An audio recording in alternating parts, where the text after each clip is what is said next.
Hello students, parents, teachers. This is Ms. Chate. I'm a bilingual teacher at Desert Trail Elementary with Gadsden ISD, and I will bring to you this week the mini lessons for 3rd grade English language arts for our 2nd week of our remote learning program. So let's get started with an overview of the week, okay?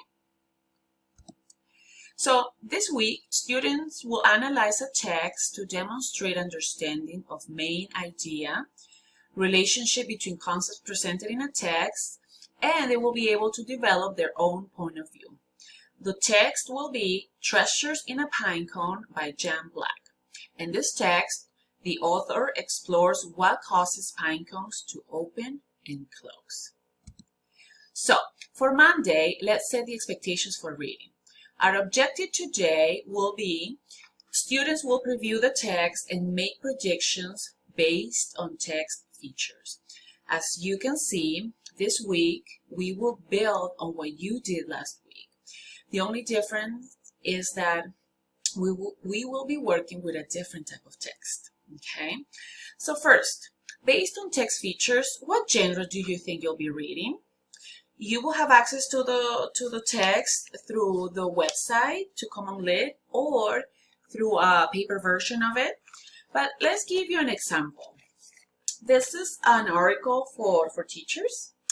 And let's see, I'm going to look at the text features. I'm going to look at the title, seeing what you normally don't see. That doesn't tell me much yet.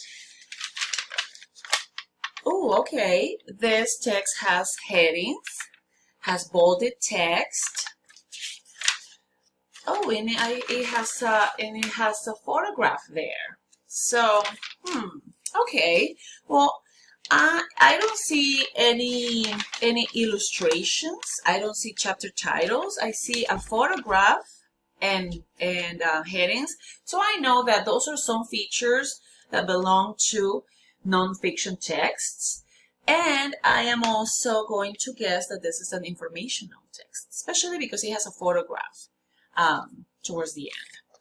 So, once you have done that with your text, now read the title again and predict what you think you will learn about from the text. So, in my example, this is an article for teachers, and the title didn't help me much, but the subheading did. Videotaping lessons. And then next to the photograph, I also see using video for professional development. Choosing a question, planning for videotaping. Okay. Well, now I have an idea. Seeing what you normally don't see will tell me about how videotaping lessons helps teachers see in their classroom what they can't see because sometimes they're busy with some students. So I think that's what the text is going to be about. When you do your prediction with your text, use a graphic organizer, okay, to record your prediction, like this one over here. So write your prediction, and at the end of the reading, you will confirm if your prediction was correct or not, and include the text evidence of how you know that. Okay, so let's go ahead and have a reading of the text. Follow along while I read. Treasures in a Pine Cone by Jan Black. One warm day, when I was walking in my backyard, I saw a pine cone on the ground. I picked it up and some seeds fell out of it. Those seeds would be a tasty treat for a squirrel, I thought. Would a squirrel find the seeds in time for dinner? I realized that pine cones were not always open like this one. Sometimes cones were tightly closed. I decided to find out why. I read about pine cones in books and on the internet. I interviewed a pine cone expert. I gathered pine cones from my backyard and kept them outside on my deck. I watched them for over a year. Here's what I learned. Pine cones open and close slowly as the weather changes. When it's cold or wet, cones are tightly closed. This protects the seeds inside from rain and snow.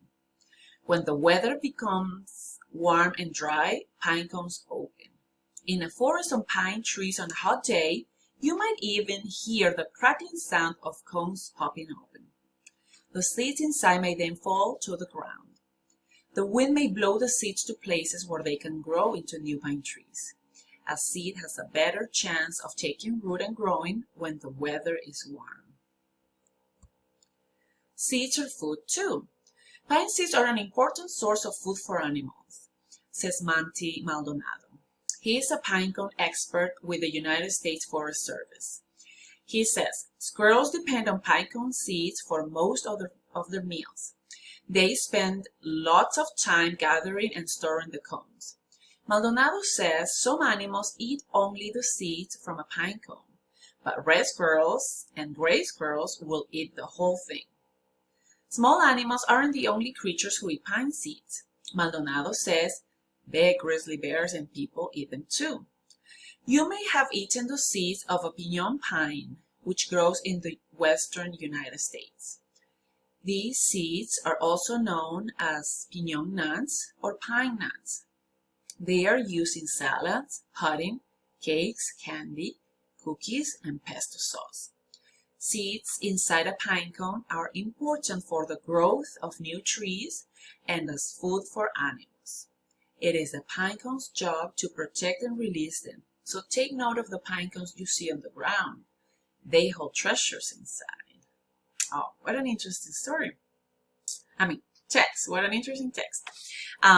Okay, so remember, go back to your graphic organizer and think about the prediction you made. If you need to reread, do it so that you can collect the text evidence to know if your prediction was correct or not. Okay? So many thanks for watching my video today. See you tomorrow. Bye.